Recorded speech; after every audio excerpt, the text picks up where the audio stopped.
And one. Hello, everyone. Hope everyone's doing okay and doing well tonight. I am here with Jamie Jenkins, Leshae, the CEO of Miss J's Classroom. Don't put that on me. I'm single. Sorry. Yeah, she is single and ready to mingle. So, I'm super excited, y'all. I've been running around, so it's definitely a pleasure to have her here. She has a background in education. She is in our film, National Hair the Movie. One of my favorite parts in the film is when she said that when we had a section about cultural appropriation and history, but one of the main things she says is that how a lot of us are trying to shed ourselves and we're trying to look for validation on the outside, but everybody is looking at us for stamping the culture. Jamie, she went to Clark University. She has her master's in education, and she's one of the leaders in educating the youth of today. She's also has a nonprofit organization by the name of Boom, which is helping young people and providing them with the resources and mentorship that they need to succeed. How are you today, Miss J. Leshae? How are you? I'm good. How are you? I am wonderful. I'm wonderful. I'm, a mother running around and doing a thing. So that's what I'm doing today. We have Tony Clark. He said, I have my front row seat. How you doing today, Tony? All right. So let's talk about, which we talked about a little bit, was the natural hair, what you call, we're going to probably be using the term more, the natural hair portal. What is the natural hair portal? What was your natural hair journey like? And can you kind of go into that for us? Sure. Okay. So you and I talked a little bit about this. I was actually natural as a little girl. So was wearing braids and beads. My mama actually did these braids and beads. So I grew up with natural hair. But at one point, my mother put a relaxer on my hair. She was a hairstylist. And I had a lot of hair. And so the relaxer helps to make it a little bit more manageable. And so I think I was about 12 years old when I got a relaxer. And then I went into cosmetology school. And so I was in cosmetology while I was in high school. I went to Duncanville High School for cosmetology while attending Cedar Hill High School. And while there, I cut my hair off. It wasn't a political thing. It was just, I remembered my hair being long and bushy and I wanted it back like that. And so it was completely vain. That's the reason why I cut my hair off. I wanted my hair back. So I cut my hair at 17. The interesting thing about that though, so what I'm calling the natural hair portal is I noticed with myself that when I cut my hair off, I started to have more questions about life in general, questions that I wasn't asking before about myself, about what it means to be a Black woman. And so it seemed like this curiosity opened. And the only reason why I call it a natural hair portal now is because I noticed that same pattern happened with almost every person I know who is gone natural. Anybody who has cut their hair off, it starts off, it's like, oh, I'm just going natural. I feel like we don't need the chemicals anymore. And then down the line, a year or two or three, we have a whole new conversations about history, spirituality. And so it's like the natural hair portal. All of a sudden the shackles come off, metaphorical shackles. And now we're asking new questions. Yeah, I can definitely say that that's definitely me. Because after going natural, it was just like I started looking at the ingredients in the food, like what am I doing? Like what are some of the chemicals to avoid? And all of that. So I will definitely say I love the way that you termed that the natural hair portal. So we're going to be using that for sure. All right. And so when we were coming up with the process of this film, we knew that it was important to do a history section, and we were kind of having our little powwow and everything.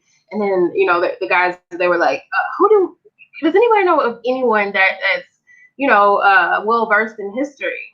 And I'm like, that's, okay, to my network, you were like the first person that came up because not only do you know your history, but you're also passionate about it. Can we kind of talk a little bit about, I know that you spoke a little bit about like the human zoos in the film, right? Can you tell the audience a little bit about that may be unaware of like what exactly was a human zoo? Yeah, so in the history of this land being now called the United States, but remembering that I'm going to name this because we're going to talk about decolonization later. This land is settled upon. So while we call it the United States, it had many other names before this. And so I want to recognize and acknowledge that before we do anything else. We are settlers upon somebody's land, and it was violently stolen. So yeah, that part first. The United States, as we call it now, when African folks and dark-skinned First Nation folks, who we now all embody as Black, called Black, our hair texture, our body types were fetishized by European folk. And so initially this started off with like the slave trade and us being on the chopping block, touching our hair, feeling on our bodies for the sake of purchase. But after that, there's also the parading of us in circuses. So you have what was called Sarah Barden, the Venus Hottentot, who had a large buttocks, was just basically a Black woman with a beautiful body. But that was fetishized, and she was paraded around. Her bones were kept in a French museum after she died. But we also had like Barnum, the circus, the famous one. What is it, Barnum and Bailey? They had human zoos where you could go and see little Black girls, little Black boys, Black people inside of a petting zoo, like a sheep. And those existed well into the 1900s. So yeah, that is a part of our history. Like many parts of our history that were really ugly, that we're not taught about or that we don't discuss and we may not know. Yes, for sure. That when it comes to like that whole aspect, like a lot of us don't really get the impact or truly understand because number one, like you said, we weren't taught that. And I think for me, that kind of missed that out on that by not going to a HBCU. I think I know with Reginald, he actually went to HBCU and he was saying there's so much that he learned that he would not have, he wouldn't have knew about if he didn't go to a HBCU. So it's like a lot of us are kind of finding out this information from alternative resources. And so with the human zoos and like there's a parallel between that aspect of people feeling like they have the rights or they have the audacity or they have the claim that they can just touch you. Like there's a parallel to that. And I say that to say I remember there was also some people may or may not be aware of sex farms where you had the one Negro male that was over the brothel of women that were that could be had by any of the master's travelers or friends that came by. There was this image of back then of a brothel, and then there was this image of one of R. Kelly's music videos, and they looked dangerously similar. And when you kind of look back in history and you compare it to the now, it's you see the connection. And so and I think I hope that we made that connection in the film as far as with the human zoos and why some people feel like it's okay to touch our hair because we were once property. And so they don't feel a respect thing there or like to even ask like why is that? That's still a question that we all are kind of dealing with in different levels in a professional. Some women are dealing with it in a professional level. Like, why is it okay? Why do you want to touch it? Why can't I just sit here and do my work and be left alone?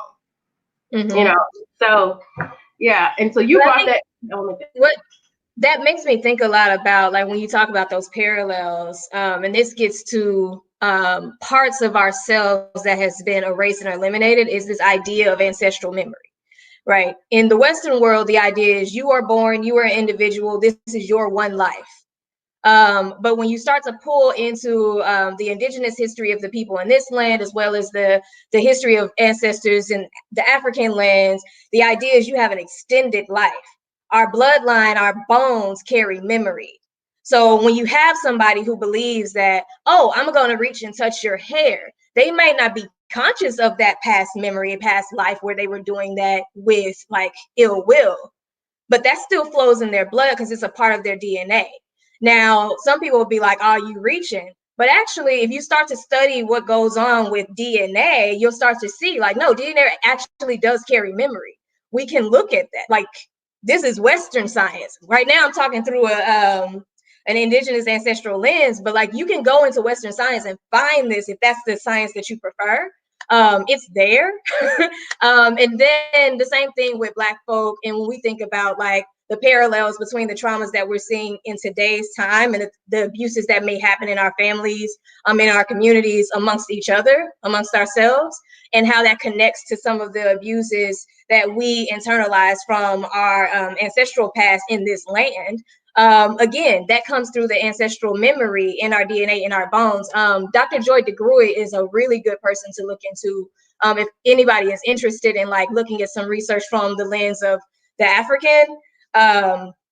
But like if you're interested in looking from the lens of like just Western science and DNA, look up genetic memory.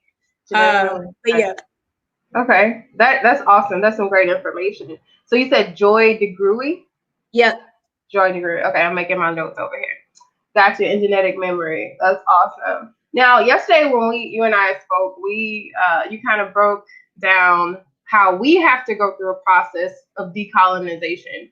And after talking and when we were conversing, what I wanted to share is that a lot of us work in different industries. Some of us work. I know work in oil and gas. Some of us work in real estate. Some of us work in distribution. But we all kind of notice, like, if you're kind of climbing the ladder, and the further up higher you go, you see there's less and less of us. So it's like, oh, there's a problem here. There's a problem here. But when you broke down decolonization, it made me realize it's like we need to get down to the roots. Can you tell me like what is like decolonization and like what would be the best process to start doing that, get to that process so we can get back down to where we need to be spiritually? Yeah. So decolonization, first, I'll say this. When I was talking earlier in the call, I was talking about the land, right? And I was saying, like, we need to acknowledge that it is called the United States, but this is an occupied land. It was settled upon violently, and it had a name, like many names before that, many tribes before that, many languages before that. And the reason why I started that way is because when I talk about decolonization, what I'm talking about is this idea that we recognize that this is a colonized world and we want to do something about it because we see that as something that is harmful, violent, to ourselves, to our world, to each other. Colonization, let's start there, and then I can talk about decolonization. Most of us who've gone to some form of school, whether it's homeschool or the traditional school system, we've learned about European explorers.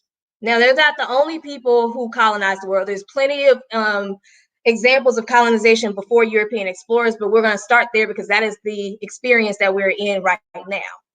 They are folks who came out of Europe. They went around the world to seek out resources from lands where they were not from.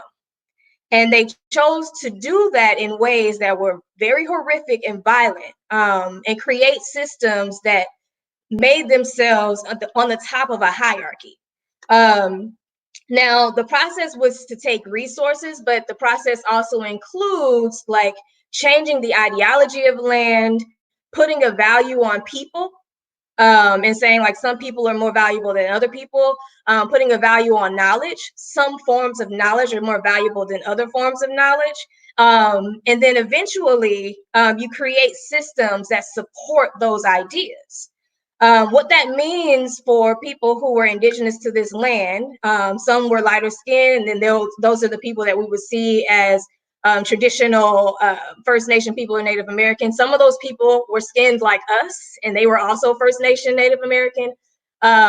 Those people are the people who are technically the originators and owners of this land. And then you also have people who were stolen from another land that is now called Africa, who were also colonized in this process in a different way. Decolonization is this idea that we identify the ways that colonization has occurred to our land, to our bodies, to our minds, to our spirits.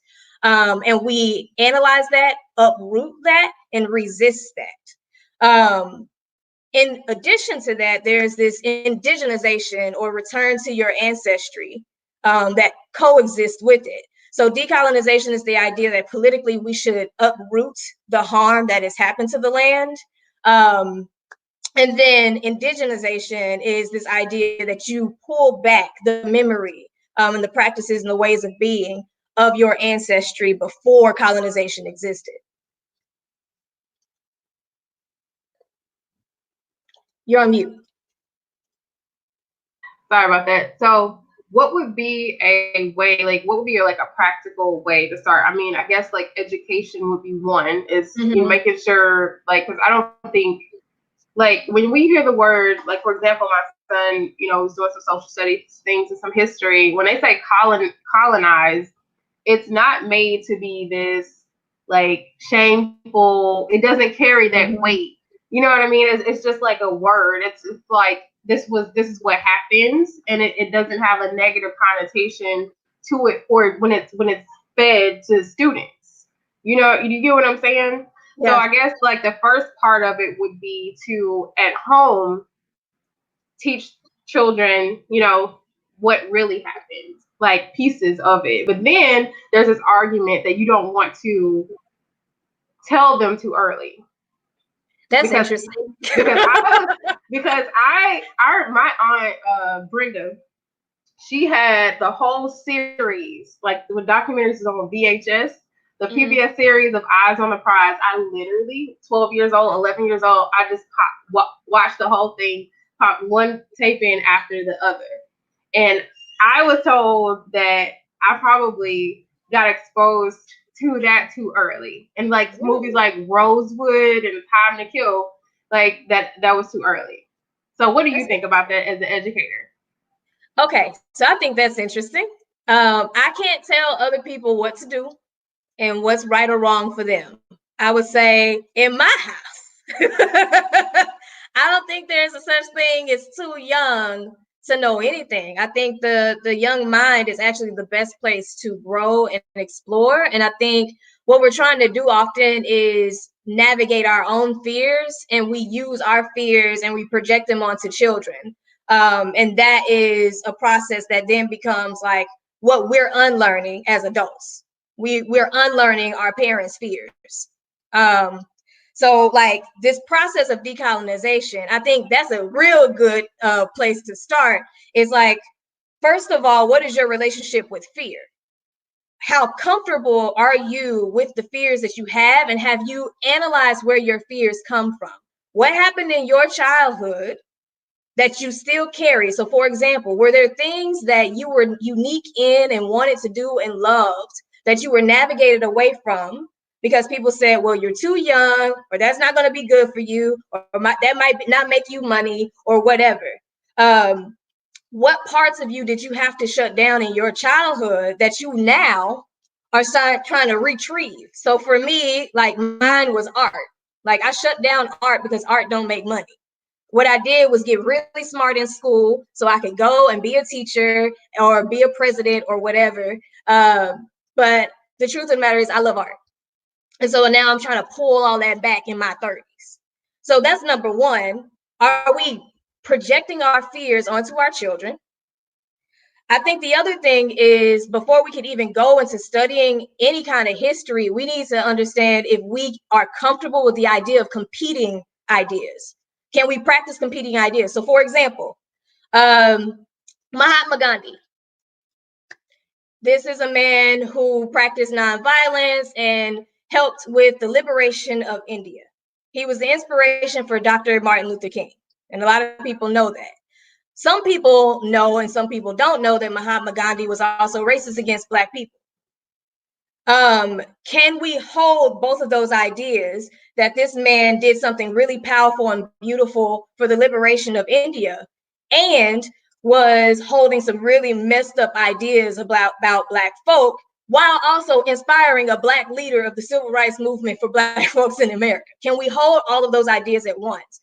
If you can, then you may be prepared to go to the next step to explore the practices of decolonization, because it's going to require you to be able to connect with and hold on to ideas that compete with what you've been taught to know. So I would say, even before we can get into history, we got to do some self-work to see where we got to do some assessment. Am I ready to go into this process that's going to like blow up everything I was taught to believe? That's Then real. Yeah, do history. for sure. Look, real quick, Jessica Kemp, she said, children are able to understand a lot more than most adults give them credit for. And she said, y'all look cute. Thanks. Thanks, Jessica. Thank you.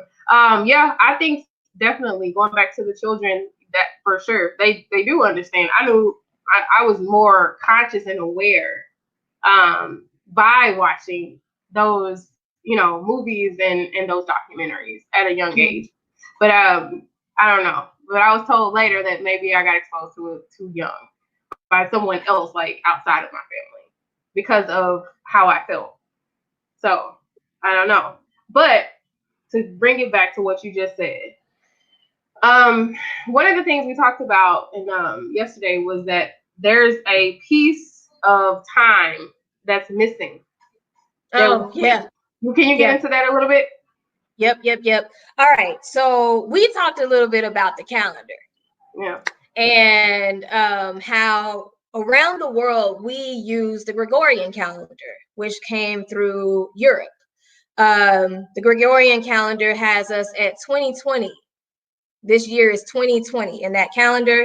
And so here's another practice of competing ideas. So before I go into what I was going to say about how much of our timeline is missing, let's start with a baby example. In Ethiopia right now, the year is 2012. And that's Ethiopia. They use a different calendar. The year is 2012. So the first question to ourselves is, do I automatically go into a mindset that they are wrong and we are right? Do we operate on this idea of right and wrong? Our calendar is right, their calendar is wrong. If we're still there, then it's going to be real hard to go on this decolonization journey. Because what I'm about to say is, if our first human ancestor existed at least 200,000 years ago, well, who's to say the year is not 2020 instead of 2020? What happened to all of the time that existed prior to European colonization and the European calendar? And so people who are indigenous to this land, people who are indigenous to African lands, people who are indigenous to South America, Central America, we got to ask some more questions about like the fact that we have been colonized in somebody else's lens. That lens works for them. That is their history. That is their truth. Power to you. But we need to do more work. And it's going to be hard work because there's a lot of work done to make sure we couldn't find it. That's the point of a hierarchy. Like you can't have people know their history of being powerful. It doesn't work that way. So like what I'm saying is though, like if the human ancestor, the modern human ancestor, this Black woman, multiple Black women found all across the continent of Africa 200,000 plus years ago. If we keep seeing that over and over, we are missing a huge amount of history, herstory, in the human timeline. And so I challenge us to just ask more questions. For myself, as a reminder, I write my year as 2020. That's what it says in my journal. I don't write 2020. I use 2020 for like cultural reasons, to be a part of the world with everybody else. But for me, as a reminder that I have an extended history, I write 2020. So it's just, again, there's so much, even down to science. And I want to bring this up given the pandemic and everything that's going on. This is a really good way to see colonization playing out, and we don't even think about it. There is a hierarchy in the idea of what is right and what is expert.